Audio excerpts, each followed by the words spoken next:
beginning. Okay, got it. We try to get them in as young as we can for this kind of competition, which really is probably around 9th grade. We have had some students from middle school participate. Sometimes the concepts are a little above them unless they're really into it. So we try to stick with high school and even college age students. So what is a CTF? We'll go over that real quick in case none of you really kind of know what that is. It is it's in computer security. It's an exercise for participants to find files and strings called flags, and it's basically like the old school capture the flag game that kids played. Get to the other opponent's flag and capture it. So what we do is we hide strings of code within different programs, websites, different file structures, and we challenge the kids to actually go in and find those flags. And this is just an example of what a flag would look like. Using a CTF platform to teach, there are several different kinds out there. What we use is the Jeopardy style, which is a challenge-based, mainly puzzles, and it allows them to set a particular challenge on a particular subject matter, research it, find the answer, and then put in their flags. A couple of the things that we kind of get across to the kids teaching different cyber concepts, introduction to beginner concepts like terminology, tool sets. You hear a lot of terminology out there. A lot of the kids may not know exactly what that is. The different tool sets and programming languages that you could use to utilize for this, and then Linux. Most of your cybersecurity type careers, there are certain tool sets and certain operating systems that professionals use in order to do different analysis. So we try to teach those beginner concepts to the kids. We teach logical thinking skills with this. You have to go through a certain process to find the answer. So it helps the kids develop that kind of logical, progressive thinking that you need in order to go into a career like this. It also teaches teamwork. We set up our capture the flags as team-based. A lot of capture the flags are individual. And we do that for a reason, so that the students have to work together in order to solve the problem. It makes them talk to each other. It makes them interact with other people in order to find the answer. And it also allows for a controlled environment, which I think is important. It gives the kids a little bit of, safety when they're doing it. There's no wrong answer. You can get things wrong. You can continue to progress with what you're learning in order to get the answer. So where to start? I guess is you guys are like resource teachers that have been given the task of teaching technical type work, or do you have technical backgrounds in what you do? Just for my personal. So Kim, most of these are certified computer science teachers that we have with us today. Yeah.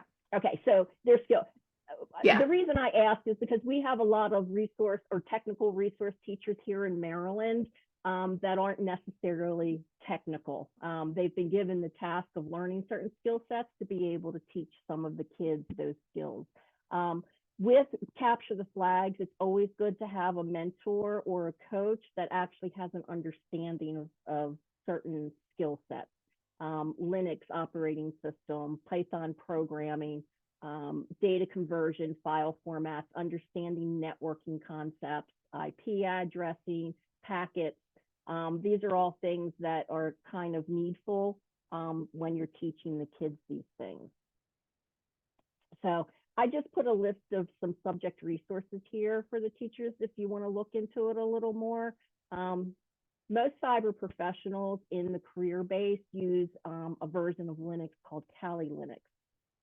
And the reason that most professionals use that, it's an open source Linux version, but this particular version incorporates a lot of networking and security type tool sets already in the operating system that makes it easier to be able to do various different things, to be able to find the flags and find vulnerabilities within different softwares.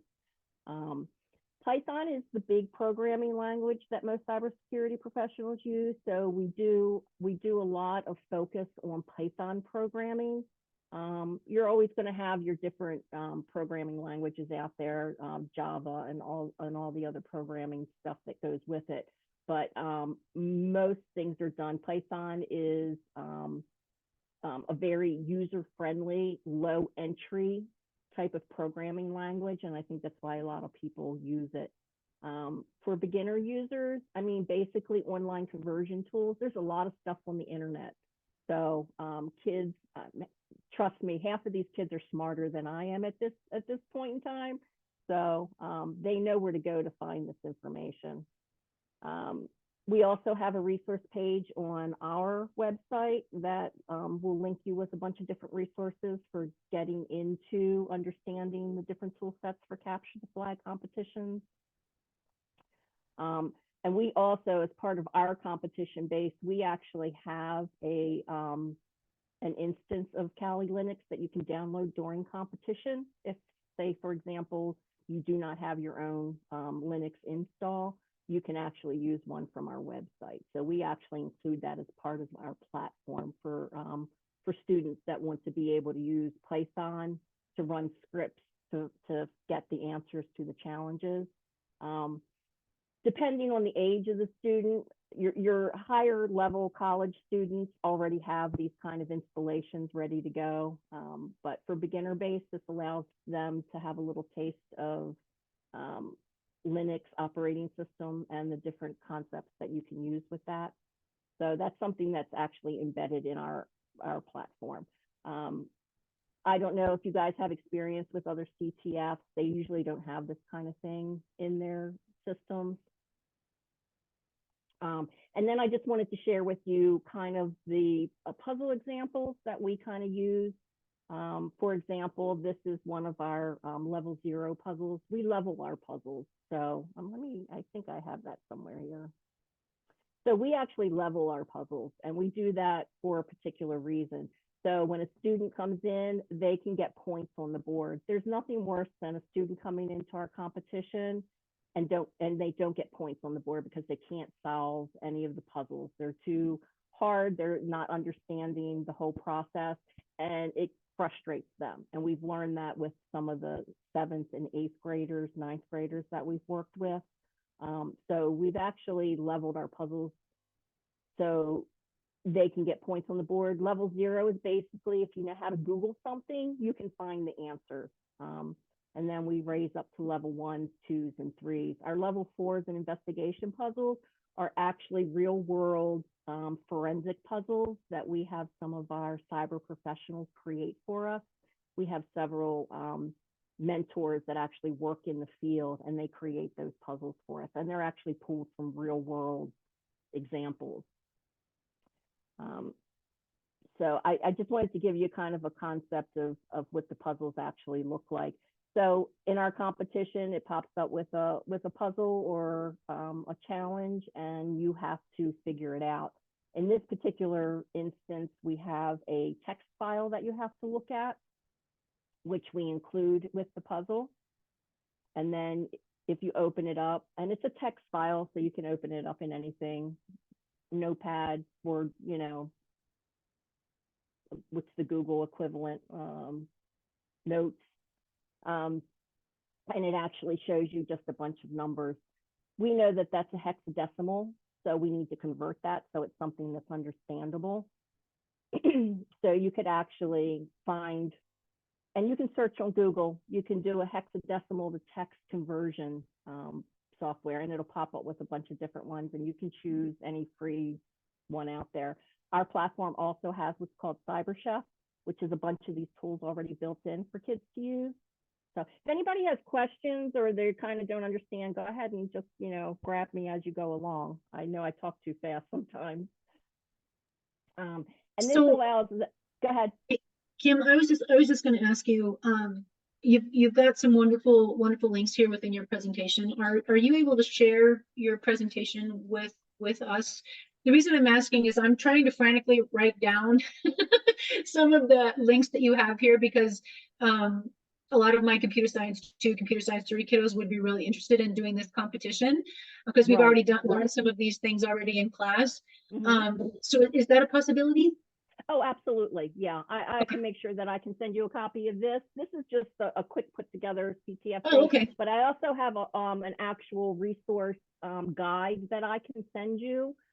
Typically, we send that out to like our newer locations. Every time we get a new host location, I'll send that information out. So I do Okay. have something already created that I can get out to you. Yes.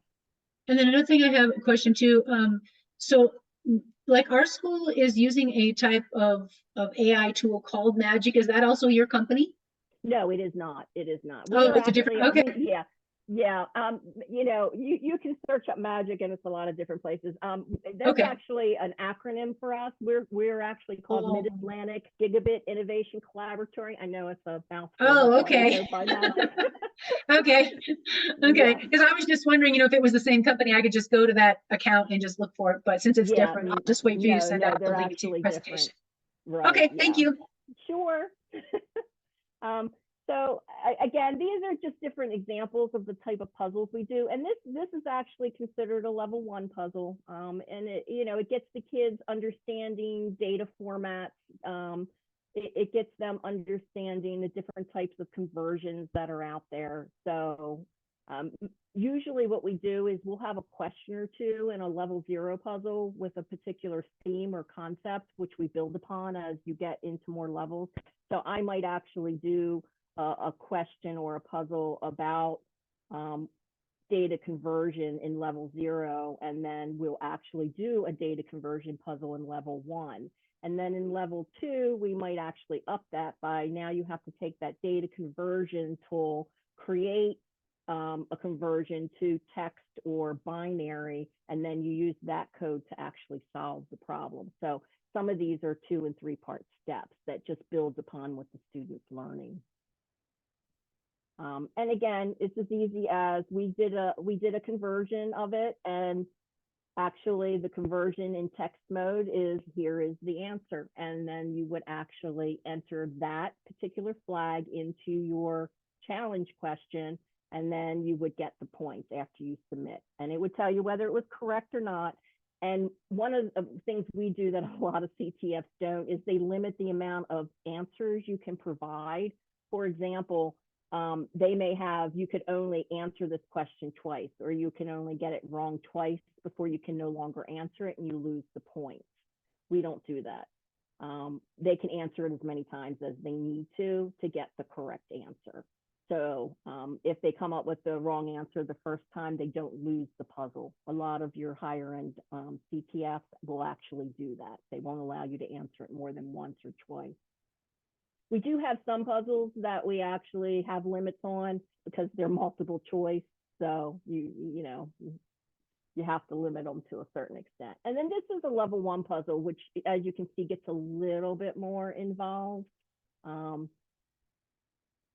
To answer this, it's very easy. You can go out to the internet and actually type in what port does SSH run on, and it will pop up in your Google to tell you what port it's running.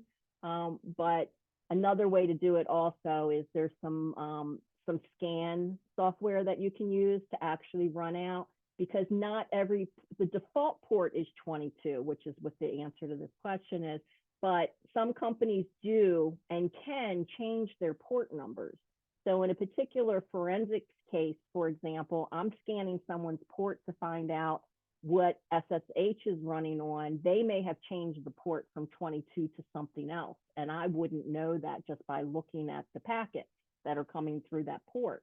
So the different scan tools allows the student to get an understanding that that information, though there are standards, can be reformatted or changed. So not every company is going to run SSH on port 22. It also gives them understanding of the different port numbers and the different packets that can go through different ports. So, and again, that's just building on something they would have learned before. And this just kind of gives you an example. There are lots of tool sets out there, which I have listed in that document I'll send you, that gives you a lot of free sites that does this stuff for you. Also, Kali Linux also has a version of this in it as well, which is the Nmap, which will do the same function within the operating system. So you don't really need to go to the internet and find a software that does it for you. It's built into Kali Linux already. And then it will actually, give you the service information. And then that would be your answer. You would actually type in.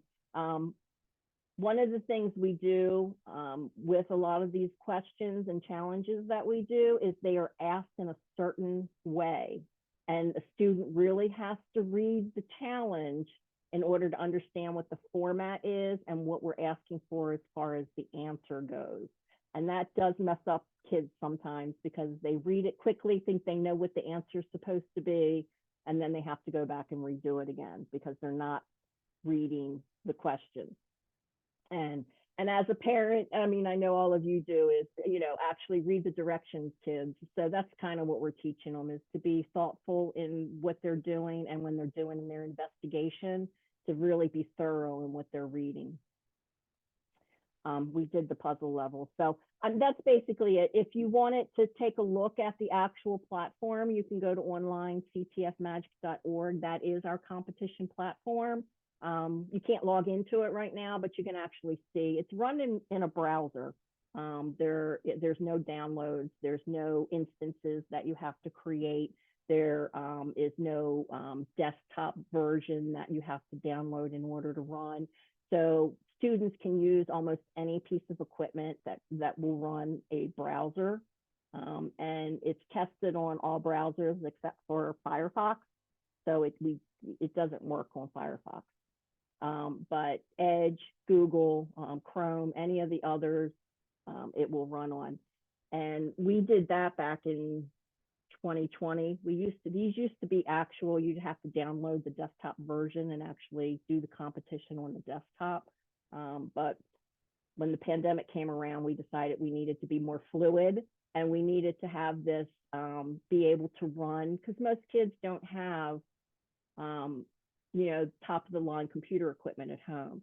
So we needed to lower the barrier to entry to do these and keep a small requirement as far as computer usage. So it's all done on the back end. And I'll be honest with you, and you all can go take a look at it. We use a platform called CTFD, and it's an open source software that any of you can go to and take a look at. And you can even download a free version if you want to kind of get a look at what we do as far as our platform.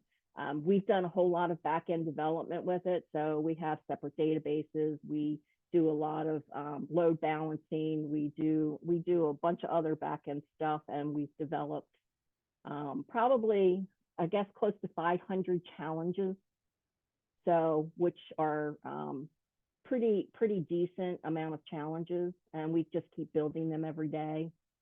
In fact, we have our new puzzle group this year is the high school team that won the last competition. They are 4 ninth graders, and they actually won the last competition. So we actually have them building our puzzles for us now. So, and we try to pull our students back into the back end of it, so that they can have an opportunity to learn the back end of something like this. It gives them a lot more experience. Any questions?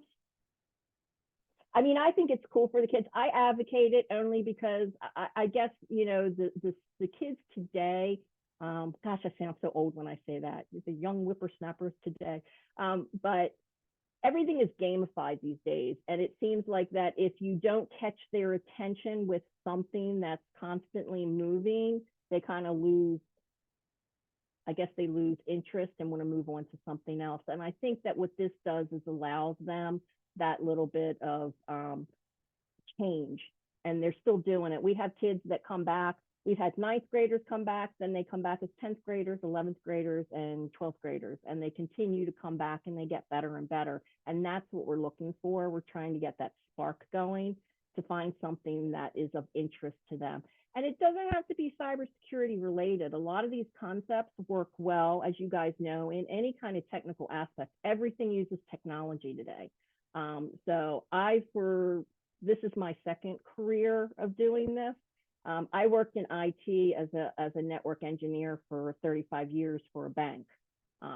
And that's what I did. So, you know, these concepts for the kids are something that I think is really of value, and they can take something away from it. And I think there's a sense of accomplishment when they can walk away from a competition and see their team on the scoreboard when they leave. And, you know, oh, I made the top 5 this time, or I made the top 10. So it's always good. I love the spark. That's why I'm doing what I do these days, because I like the spark. I like to see these kids like find their tribe, I guess you could say, find what they're good at and see them excel. So. And I hope this platform that we've developed the last couple of years helps them do that. So, okay, I'm done talking. I'm sorry. I could talk for hours about CTF. Well, thank you, Kim. I'm just curious if anybody has any questions for Kim. And again, it doesn't have to be as far as like, you know, the technology and resources and teaching these teams to compete in something like that. My thing is just, you know, give them the tool set, give them the computers, and let them try it. I mean, you know, it's again, they're either going to pick it up or they're not. But something like this, I think, is a more safe environment, more secure environment for them to learn these kind of skills and concepts. And, you know, sometimes we've got kids that walk away and say, yeah, this is not what I want to do, but that's okay too, because it gives them a mechanism to say, I'm not going to spend my time because my mother tells me this is what I should be doing. This is not what I want to do, and to move on to something else. So I think it's beneficial in that way too, because trust me, we get those. I had an intern that came in all gung-ho on cybersecurity and doing all of that work. And she sat with us and worked with us for 2 weeks. And she came to me and she said, this is not what I want to do. This is not what I want to go to college for. She was all set. She got her scholarship to go somewhere. She was entering the computer science department and everything ready to go. And she said, this is not what I want to do. You know, so I said, well, what do you want to do? And she said, well, I want to write. I like to write. So then we had her start writing for us. She did our technical blogs, and she went out and did our technical documentation and research, and she loved it. So still kind of technology, but she realized she didn't want to sit in front of a computer and code something all day, or, you know, run a packet sniffer and look at, you know, binary code for days. So that's what I'm looking for from kids, is to give them that example so that they can decide. Because let's face it, we don't want, as a parent, I don't want to waste my funds and my money sending my child to a 4-year school and then have them get 3 years in deciding that's not what they want to do. So as we can get to them as young as we possibly can, I think that's helpful. Well, thank you, Kim. We did have a request. We will be sharing the recording out with all of the computer science teachers across the state from today's gathering. I'm just wondering if you can make your slide deck available to us, as well as, okay. And I know you mentioned that there's kind of a beginner's manual for initial coaches or advisors who are looking at doing the capture the flag. Can you send that to me as well? And we'll make sure that we get that out to everybody. I most certainly will. I was going to put it up in chat, but I realized that the computer I'm on doesn't have it right now. It's on a hard drive somewhere else. So I will get it to you so that you can get it out to them. But I think it's beneficial. And again, there's a lot of free resources out there for kids to get started. I think it's just overwhelming sometimes, and they just need to have a place to start. And when is the registration deadline? If any of these teachers or their colleagues that watch this later would like for their kids or their students to participate in the April challenge, when is the deadline for teams to sign up, and how many kids are on a team? Okay, so we actually run registration up to the Friday before the competition. So the competition date is April the 20th. I'm sorry, I get it mixed up with my hackathon, which is the 24th, I believe.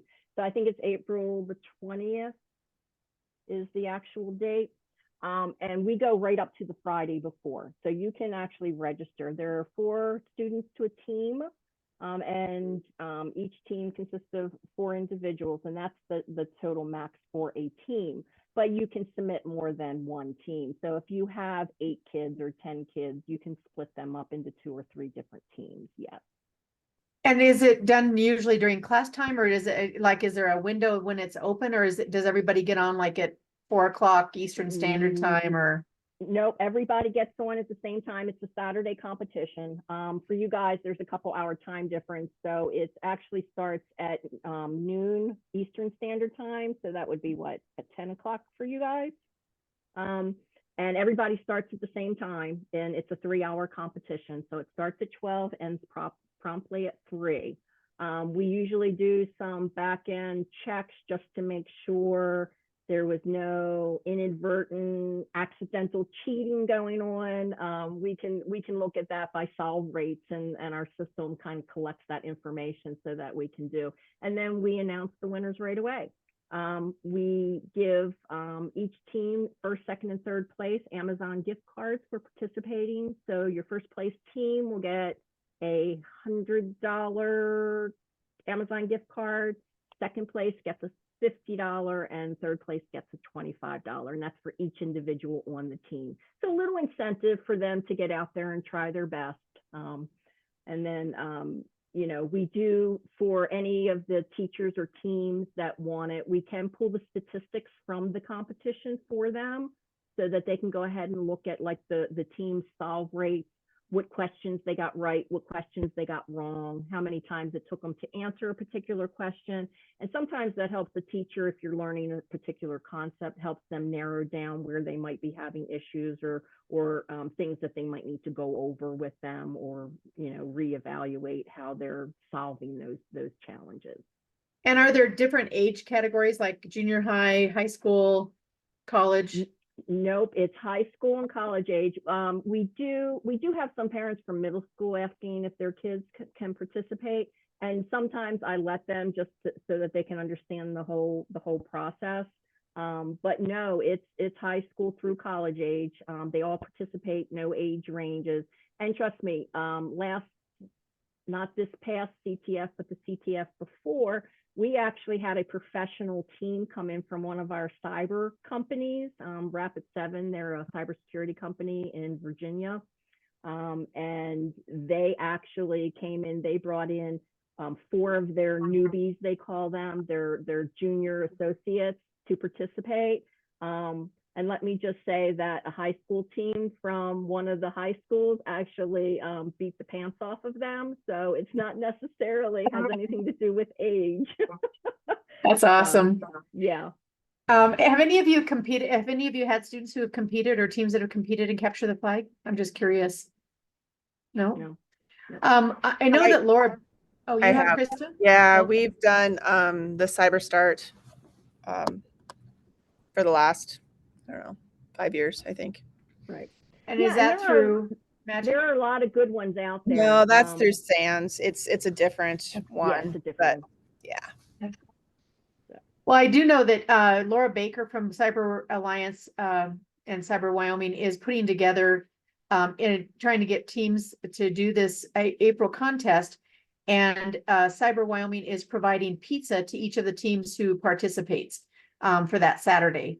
So you don't have to worry about feeding your kids lunch or anything. Her group is providing that, and the initial entry fee is being covered as well. So if you're interested, please make sure you let Laura know or myself know, and we'll get you connected so that we can make sure you're included in that. Kim, thank you so much for all your information today and for meeting with us and later in the evening for you. Yep, that's okay. It's a little chilly here. It's actually warming up because we've been in sub-zero temperatures here. Maryland's usually very moderate in temperature, but we've been in that cold thing coming out from your neck of the woods through the East Coast. So we're just above freezing today, so we're thawing out. So, and then it's going to be 60 on Saturday. So, you know. That's awesome. Yeah, well, we're glad it came your way because we were sure tired of it here. So Yep. thanks so much, Kim. Thank you for your time, guys. Thanks. Well, at this point, I would like to turn it over to all of you to be able to kind of share some questions you might have, best practices, student projects you're working on, whatever you would like to talk about. I know that Megan and Abby Hurley and I have been meeting trying to guess what you would like to know about or hear about. So we'd really like to know too how we can best use this forum each month. This will be happening January through May, how we can best meet the needs and what you would like to know about, or if there are any guest speakers we could arrange, anything that would be helpful to you guys as well. So Julie, you look like you're in deep thought there. What would be most helpful for you, and what are you doing in your classes right now?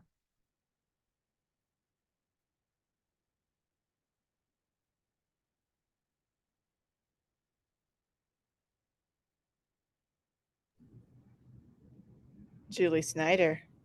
Oh, think Julie. You. Oh, she didn't hear me say her name. She's just waiting She's like, patiently. I thought she was still thinking. Sorry, I I'm had looking at other wait people time. in here. Sorry, I'm like, That's okay. get out.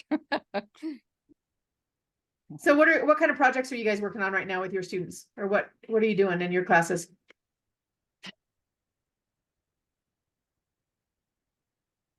I'm probably going into a lot of coding and robotics right now because I have my 3.8, my 3.5s I have all year. So we've done the cybersecurity, we've done computing devices. So I've done a lot of that. So now we kind of get to the fun stuff with them. I kind of interject it. And then I'm starting a new semester, but I knowing because I have those 3.5s that I know their foundation. So I'm trying to keep, trying to keep up and redesign and redevelop, but I'm going back to a lot of coding. These kids want to really do the coding. So I'm transitioning my middle schools to a lot more of the language-based coding, the Python, HTML. So no big projects right now because the text language is just so new to them. We're just kind of taking some baby steps into that. For me, that's what I'm doing. What would be most helpful for us to be offering each month for teachers or for you as we put together programs through May? I think just the resources, we don't have curriculum. We don't have really anything except what we hodgepodge together. And, we got a lot of great things, but, I think just being able to have those resources, have some access to those. And I think just coming together like this and hearing what others are doing, that's helpful because otherwise we're kind of that island. And I have Krista, thank goodness, but otherwise, we are that island, and trying to develop this on our own is a lot of work. Yeah. I am going to drop in the chat for you all. Laura Baker sent me a video link this week, a YouTube of an interview that she did that you can use in your classes. And it's a really, I think your students might find this interesting. So I'll drop that in the chat for you that she wanted to share with you today. So, Krista, what about for you? What projects are you working on and what would you find helpful? I want somebody to do my grading. Megan does too.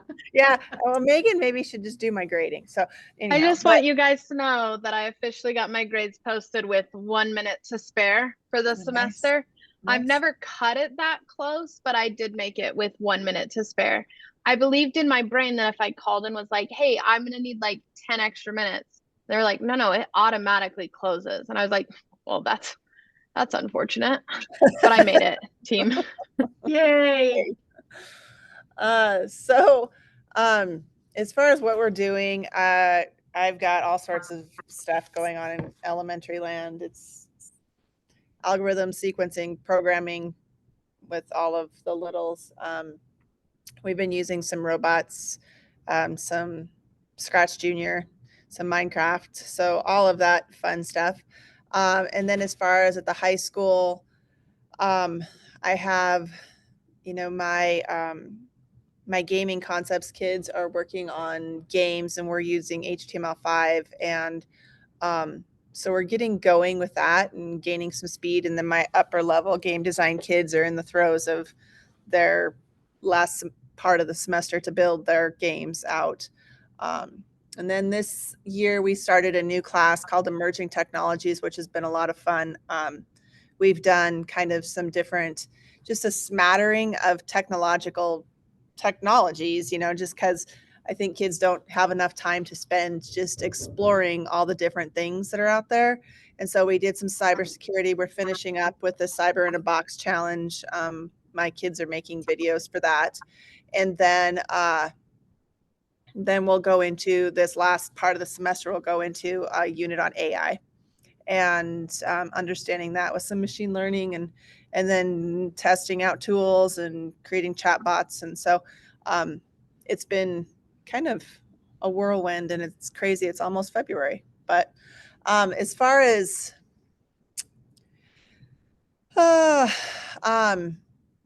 things that we could, you know, what I would like to maybe look at for like the high school level for our kids is more like certificate opportunities. You know, we have to do this through Perkins and, you know, but I think that we have an opportunity with our kids to really kind of help get them on a path and be padding their resume. And so, you know, I was looking at the Certiport stuff today and trying to, you know, align all of my curriculum with tests that they could be taking to get them certifications. And so I just think that would be really helpful, that we know kind of what's out there and going back out to the industry component and seeing what would help a kid with on his resume. You know, I mean, a lot of those entry level ones aren't going to help them get a job, but it will help them show somebody that they could actually follow through and get that cert. So I think maybe some different options there, maybe. Yeah, and that's a great point. We, you know, this spring we will be vetting new industry recognized credentials, and we'll be reevaluating all the ones that we currently have in our approved list for the next 2 years. So if any of you are using an industry recognized credential or have a software programming code, whatever that you would like to have an industry recognized credential for, there is a short Google form to fill out. Actually, I don't know if you're aware of this, but only teachers and school districts can actually propose a new credential in Wyoming. We've gotten some phone calls in the last couple of months that have said things like, I'll answer the phone and they'll go, hi, this is so-and-so. How much does it cost to get on your approved list? And I'm like, we are not for sale. So we vet all of ours through our business and industry partners, but we don't take any request or proposals from vendors. It has to come from you as a teacher or your district. So if there's something you've run across and you'd like to see us adopt, please take a minute to fill out the Google form or shoot me an email and we'll make sure that we get that in this cycle for approval for 24-26. Yeah. So because that was what I was trying to remember, whether the Unity, I just haven't been able to go through that yet, but we use Unity and so I was trying to figure out if that was even an option and how I needed to go about getting that done. So, and that's I think the Certiport conversation is a great one. I serve and I have referred some stuff, Colin, to some different workshops they've had because they've come out with the new, I think it's called Spark for junior high and middle schools. But I serve on their national advisory board. And so CompTIA is one where if you have questions or you need contacts or guest speakers for your class or whatever you need with CompTIA, I have a lot of opportunities to make that happen just because of sitting on their national board. So, Colin, I know you're busy with projects in your class. What are you working on in your class? Well, depends on which class, but so I've got my programming class is actually creating AI right now. We're mostly building things like handwriting recognition, facial recognition, stuff like that. So, and since we're doing all of our programming in Python, it works out really well for the AI. Cisco class, well, they're doing all kinds of certifications but they're also building computers and building networks in there and a little bit of learning to solder because I realized that most of them don't know how to do that. So, and then in my intro class, we just finished up doing some solar power project that was kind of a fun one. And now we're going to be starting in on a unit where we restore old photographs that have been damaged. Our local museum, the curator there, said that she has literally thousands of photographs that need restoration. And so we're not going to get through thousands, but our hope is that the students are going to be skilled enough to maybe get a few hundred of them done for her. So Wow. That's a cool yeah, community service project. I mean, it's kind really, of fun. that's awesome. Is it through Photoshop? I mean, do you do it through Photoshop? Uh-huh. I'm just curious. Okay. Yeah. Okay. Wow. Huh. That's really a cool. I'd love to have you do an article on that because I think that is really a cool project. And there are lots of little county museums across the state that I'm sure most districts could find somebody to connect with for that. So what would be most helpful for us to provide for you, Colin? Well, one thing is that I don't know if everybody knows about it, but UW does a lot of programs over the summer. You know, they have their ESP4T where they do Arduino and Raspberry Pi projects, and they teach the teachers all about it. And this past summer, they had just changed that program to give the teachers more direct instruction or tools for them to use in the classroom. So they had just redone it and just made it so much smoother and so much more usable. The other program that the UW has is one of them that I've gone to the last couple of years, and that's Dr. Suresh doing the machine learning. And now they're incorporating quantum computers into that as well, because they got a grant to teach quantum computers. And so that's kind of a neat thing to be able to go there for a week and just intensive learn and such. So being able to share things like that, and of course it's already been said, other resources and all. And about the only thing new besides those is if some of us know of externship possibilities, especially remote externship possibilities, that would be a valuable thing as well. Oh, and so are you talking about for students or for teachers? Actually, both would be really, really cool. Okay. We've talked a lot about students just recently, and I know that we're kind of working on that, but also for the teachers. I've been having a really tough time finding some place that is going to be at all helpful. And Yeah. so I'm hoping to find one, really quick. So anyway, Well, yeah. and it just, I asked that because in Wyoming, we use externship pretty exclusively for teachers and internship for students.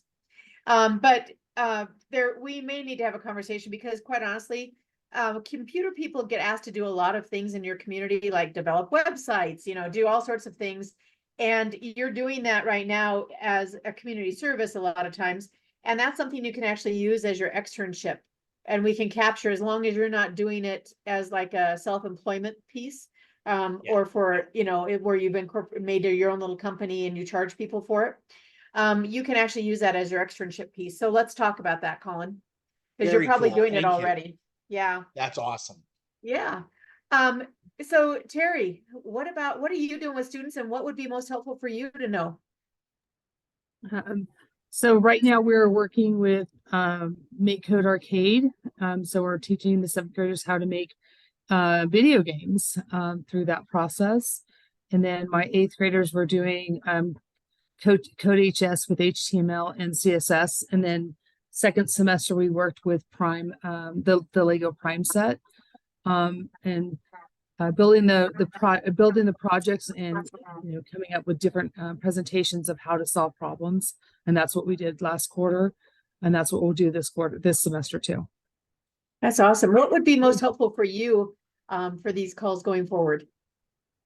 Just knowledge and just listening to everyone, this is my first year teaching computer science, and I'm a sponge, so I'd love to learn from you guys. So yeah. Well, welcome. We're excited Thank to you. have you. And Thank you. you know, computer science is still pretty new across Wyoming as far as teachers. And Yeah. so it's a lot opportunity for all of us to be learning together. So great. Well, thank you. I'm so glad you made it today. Yes, So, thank you so and much. you have some really veteran teachers on this call that can teach you so much more than what I would be able to teach you. So Megan, I see you have your hand up. Yes, I do. I just have, I'm gonna lower it because I always forget and then it stays up the whole time.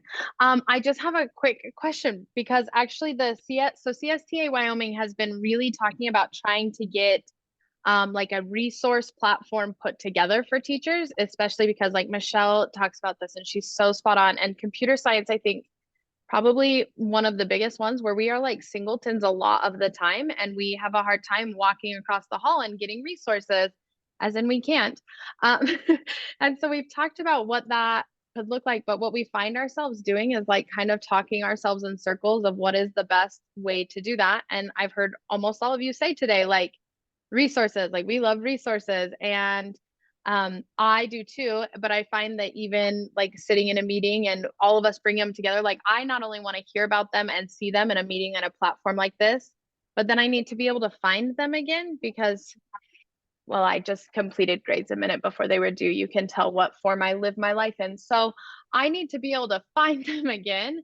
So I guess what my question is, and maybe I'll pitch you like a little bit of idea. What do you guys think that like would look like best for you to be able to access? Like, would it be a website that we like put together for you? Is it a Google Drive that we put together for like a shared Google Drive? Like, where is as a teacher when you think of like, I want to go find a resource for this, where would you want to go? So That's Megan, one. I'll pitch in right here real quick. So I introduced my district to a web-based bookmarking service called Symbaloo. And so what we ended up doing is like for every content area at the high school, we create a page. And then everybody was taught how to create little icons. And we shared those pages within like our department or within our building. And it's a way for you to be able to just go in and click on the icon and it takes you to that web page. So at the high school, we created one like for 9th grade English, 10th grade English, 11th grade English, 12th grade English, any other English classes, they all have their own Symbaloo page. So that when an English teacher or a science teacher or a math teacher finds a resource, they just create a tile and then they shared it with everybody and then they can just go in and click on that tile. So that's what I did with computer science because I'm the only computer science teacher in Sweetwater 2. At the high school level, 612 level, and my partner, Tara Talon-Ferner, she hops from elementary to elementary. We went through the Western classes together, but that's what we decided to do is we created Symbaloo pages. And then that way people could just go in, click on the tile, takes them right to the resource, and you can just keep adding pages as long as you title them and make them public. It's an online book learning service, so you don't have to worry about Mac versus Windows versus anything like that, and it's free. So that's the method that we use here. Even our central office. Even Greg Faginzer, our curriculum director, he's just like, yeah, Sharon showed me this and now I'm organized. So I'm just saying it might be an idea. I love that. And I wrote it down and I will definitely like look at it because that's been our thing, right? Is like we as teachers need it to be somewhere easy to find, easy to locate again and again. The other piece that we go back, so like something like that sounds like a great option for us to look at to capture things. Megan? Yeah, go ahead. We also, the state and everything already has Canvas completely set up. And so it would be very easy to make a Canvas course that we can put all of that material into, or, one course even for multiple of these huddles. But, because we can set up discussions or just information pages or whatever else. And yeah, it'd all be available to us there.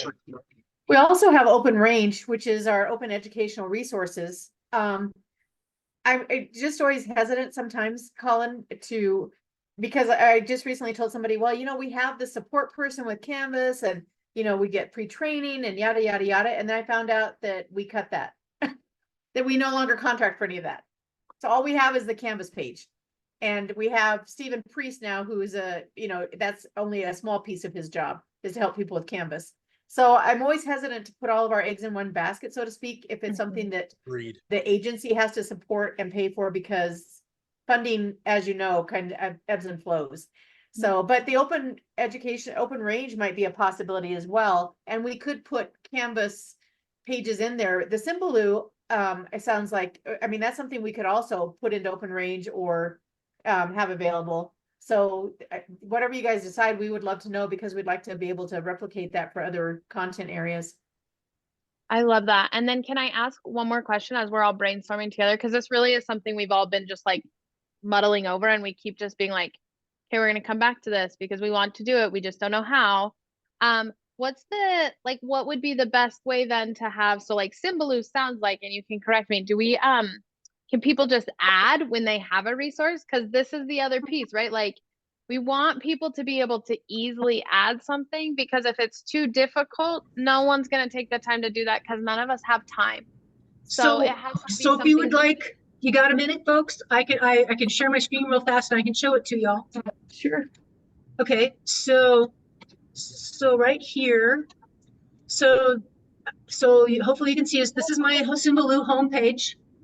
Okay, and so like I'll just you go over here, you create your web mixes. So like this is my computer science mix. So when I find something, all I do is click on this tile, I copy and paste the URL, and it creates a tile. And so then like if I wanted to go to Weebly, I just click on it and it takes me to that page. That's it. So like if you And- had one for Python, people could just Yes. add it for all the different resources. So right up here, let's see, I need to move some stuff on my screen. So right up here, so you can see my face right here where this plus button is. So you click on that, you add the name of the web mix, you add it, you set it to public, it walks you through it, and then anybody can add anything. And like it says here, using Symbaloo is free. Obviously, they always have a pro version, but so like, for example, when I click on my list here, because obviously you can see I have lots of Symbaloo pages. So like, I also teach, I also have an esports team. Here's one for my environmental science class when they asked me to teach that. My chemistry, so you can have separate pages, one for my mom and dad. So my child's wedding. So there's all kinds of pages. So here's one of my coding pages. That a lot of you may see, that you see. So I'm just saying that this is a web-based program that can be, maybe an option. If you want to create a page for a specific, like you said, Michelle, like for Python, create a page, call it Python, and anybody can put in. If we fill up all the tiles, then we just create another page that says Python too. But it really is, at least for me, it has become, and my husband was the one about 10 years ago that actually showed me this, because he was using it to keep track of his stuff, because he's an electrician, and so he was using it to keep track of all of his stuff. And so so he got me hooked. That is cool. Yeah, so and also too, so here's the other thing. So not only do you have my web mixes, but you can also search in here for other people's web mixes. So if I go to the plus button and I do a search, let's just do that, Python, I get a list of web mixes that have already been produced by other people. So let's say if I look at this is somebody did, I can add that to my library. I can click follow web mix, or I can share the web mix with somebody. And if I do follow web mix, it ends up being in that list on the left-hand side that I have created. So there's a couple of different ways there that you can, search for web mixes that somebody's already done, to save yourself time. So it's a pretty, so it's a pretty powerful little tool. And like I said, again, you can put in categories, ratings, where the country's from. If I just click on science, there's all of these web mixes that teachers or other people have created that I can take a look at. So, Of 10,000 I- results, 10,000 results on that last. 10,000. well, you'd have to refine your So search. maybe we don't have to reinvent the wheel. I mean, because No, it's like, look at all those resources. This is incredible. And correct me then, Sharon, also. So like I know, like myself and Michelle, I know you just did one of these huddles with with the tech teachers. And like Jason Thorne, someone who shared an entire thing for like woodworking. And I'm someone who's the same. Like if I've created a beautiful slideshow for a cybersecurity unit, I am more than willing to share that with you, right? Like no one needs to recreate the wheel. And it looked to me though, like because it's URL, if it was in Google, if it was in my Google Drive, if I made it a shareable link, I could just put my slide in there as a shareable Google Yeah, link. you could just put the link in and it would create the tile, and then all somebody would have to do is just to click on the tile. So realistically, we still could create like a shared drive if people are Mhm. wanting to dump a bunch of stuff in there, but they still only have to go to the one Symbaloo place to find all of the resources. Yeah, just all you have to do is just do the link, and like I showed you, you know, copy and paste that URL in there, and it creates its own tile. That person clicks on the tile, it takes them to your shared drive. That's sweet. That's awesome. Right? That's awesome, Sharon. That, I mean, quite honestly, it's like one idea like that that makes these huddles worth the whole hour, quite honestly. Yeah, yes. That's what Michelle, Well, like I'm I said, sitting here. I and I'm have like, to. Yeah, I have to say, I have to. Like I said, I have to have kudos to my husband. He showed it to me 10 years ago because I had things in Digo, I had things you know, bookmarked on Chrome, on Edge, you know, all these places, and he's like, "Honey, why don't you just use this?" And I'm like, right. Awesome. So I've been using it ever since. Yeah. So for those of you who don't know me, I'm Sharon Seaton. I'm from Swatter District number 2 in Green River. I do teach 5 different science or computer science courses, 4 biology classes.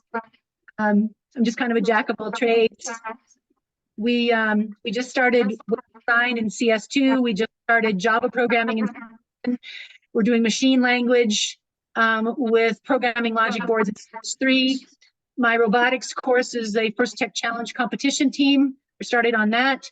And then my cybersecurity course just got started this semester. So we're starting to learn all about ciphers. Like with Krista, I have an esports team after school. We're still trying to get things going here in the state with that. And I also do review for teacher micro-credentials at the state level. And I also was a pilot school for the student micro-credentials.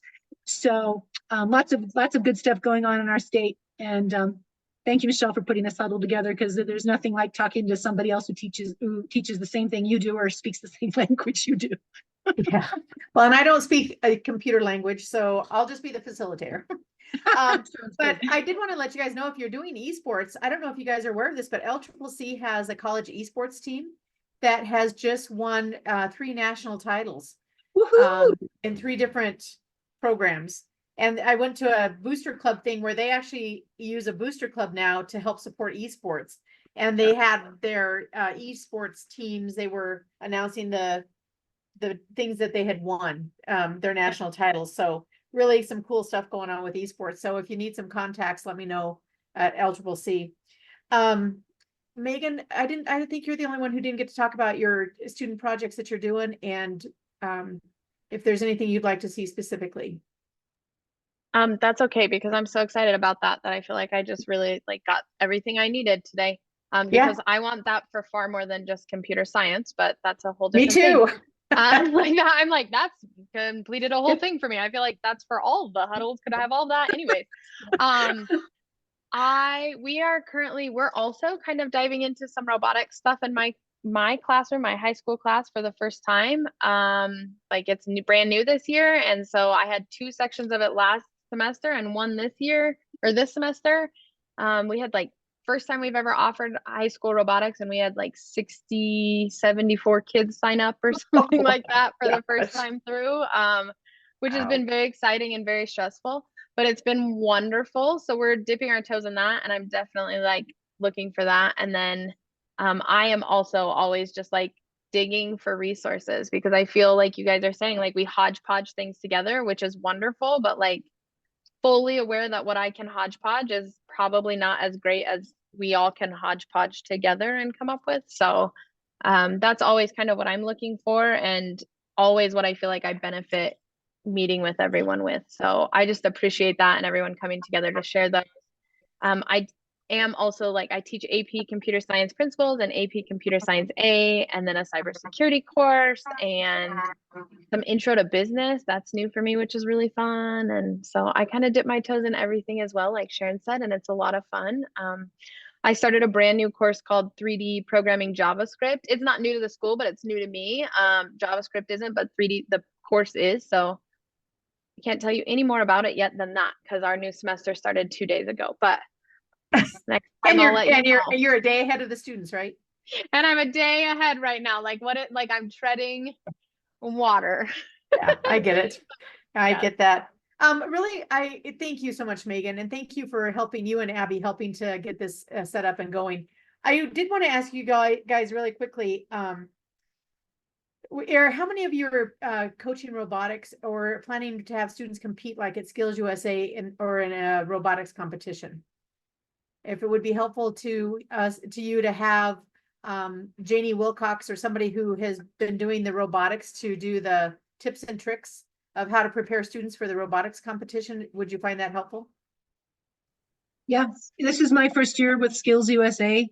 Matter of fact, we're just starting to put, like our officers together and our kiddos meeting. And so I'm like totally new to that competition. Yeah. So I would really like, yeah.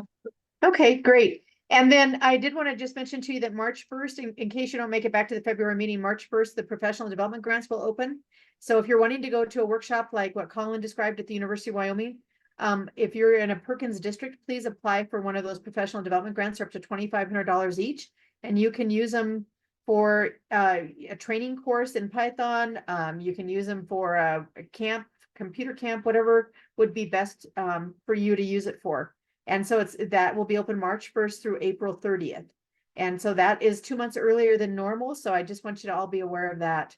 So, and then we also have, a lot more grants that will be coming open this spring. So be watching for that, and we'll we'll try and get that information out to all of you, and we'll remind you each month. But I know it's 4:53 and you guys are so kind to have stayed 8 minutes longer. Carl, thanks for jumping back in. We're going to share the recording and the slide deck with you as well. But really appreciate you guys being here this evening. We will get the recording and slide deck out to you just as soon as I get those from Kim. And if you think of something, you get home tonight and you're sitting down with an adult beverage and you think, I wish that I would have said I wanted to have more information on this, just shoot me an email and we'll get it in the queue to have that content. So have a great evening and we'll see you in February. Thank you, Michelle. Thanks, guys. Thank you.